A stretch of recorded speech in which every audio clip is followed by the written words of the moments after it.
Magandang umaga po mga kabads. Isa ng mapagpalang araw po. Nandito ako sa C6 Road. Nag-ikot ako na kung saan meron ako nakita dito. 18 years old siya. Kawawa po siya mga kabads. Meron siya maintenance sa kanyang gamot na epilepsy. Ngayon huminto po siya sa pag-aaral. At ito po, nadaanan ko dito. Binigyan ko siya ng kahit malilang piraso muna pambili po ng gamot para naman makasurvive siya. Ito po siya mga kabads. Ate, ano ang pangalan mo? Tanya po. Sanya ano? Tanya Marie Paralina po. Opo, so ibig sabihin pag nag-aaral ka ngayon, anong grade ka na? Grade 12 na po ako. O bata pa si ate. Yun lang naramdaman mo. Yun lang ang ano mo, epilepsy sila, wala po iba. Wala po. Nararamdaman ko po pag aatakihin, yung natatakot po ako bigla, bigla Oo. po ako pinakabahan. Yun na po, pag pinatake na daw po ako, tumatagal po ng mga 20 minutes to 30 minutes po, pag-over attack. So pag nakainom ka ng tablet ng gamot, mga ilang araw bago ka atakihin, Pag umiinom po ako talaga ng gamot kada day, ayun po yung hindi po talaga ako inaatake. Yung nalalabanan ko po. okay. Pagramdam ko po yung atakihin ako. So ibig sabihin wala ka ng tatay at saka mama, hiwalay na. Iwalay po. So ilang kayo magkakapatid? Side by side po, puro ako po. Nag-iisa lang po talaga Nag-iisa. ako. Side po ng mama ko. Bale ito ang lula mo. Opo. Siya. Lula, magandang umaga po. Apo mo pala ito siya. Ito siya. Ikaw, anong pangalan mo ate? Jamaica po. Ibig sabihin, ito ang bahay nila sa baba. Ididimuli sila. Opo. Ididimuli sila. Nag-schedule sila kung kailan sila ididimulis. Hindi na alam kung saan sila ilalagay mga kabad. Kawawa naman ito. Ito mga anak mo ito, tatlo. Hindi po. Dalawa lang po mga sa isa. Itong isa, kanino ito? Dito po yan sa kabilang. Balik tayo dito kay ate. Ibig sabihin ate, nakatira ka ngayon doon sa, may bahay naman kayo doon, ano? Sino kasama mo doon? Papa ko po. Papa mo? Opo. Anong trabaho ng papa mo? May isda po. Nangingisda. So mama talaga, wala ka na. Wala po. Humiwalay na ang mama mo. Patay na po. Patay na po. Anong kinamatay ng mama mo? Sakit sa puso. Ibig sabihin, ilang taong ka nang namatay mama mo? Mga 11 or ay, 15. 15. 15. Oo. So mga kabad siya, may maintenance siya na gamot para sa kanyang epilepsy. So kawawa naman si ate kung halimbawa sino man siya nakakaluwag-luwag diyan sana po matulungan natin si ate, bata pa ito, 18 pa lang ito eh. Di ba? O, ang ganda pa naman niya. Saan ka nag-aaral? Sa Upper Bikutan po ngayong grade 12 po. Dito. So ibig sabihin Pero laking bagong bayan po. sa sunod na pasukan, first year college ka na. Opo. Ano sana kukunin mo kurso? Ayun nga po eh, pangarap ko pa naman, doktor. Pero po pala, kailangan ko ng doktor. Doktor, oo. So ito si ate mga kabads.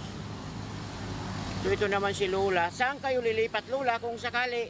Wala pa kung hindi namin alam sir. Wala na rin kayo asawa? Wala na, no? Wala na patay. Patay na. Saan ang mga probinsya nyo? Probinsya namin dito. Bicol. Bicolano kayo. Bicolana pala. Andon si Kuya Bal Santos Matubang, sila Kuya Rab, tumutulong po sila doon. Saan sa Bicol? Camarines Sur. So talaga magkamukha sila si Lola at saka si yung apo niya, oh. Matatangos ang ilong. Pero ito manugang. Matangos din ang ilong, mga kabads, oh. Para sila pinagbiyak na nasuha. So, ate, yun lang muna ha, kasi pabalik na lang ako sa'yo. Pagpasensyahan mo na dyan, hindi ko na pinakita sa video yung binigay ko sa'yo konting tulong. Bili ka na lang muna ng gamot ha. Tapos inumin mo yung gamot mo. Diba? Oo. So, yun mga kabad, si kawawa ito eh. Bata pa. Laging pinataki nga yan, sir, dito. Bagsak doon, no?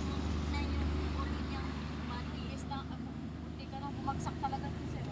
Inatake siya dito. Ang taas Dito, nito. Ang taas nga, buti na lang nasalag ditong naapak-apak na yan.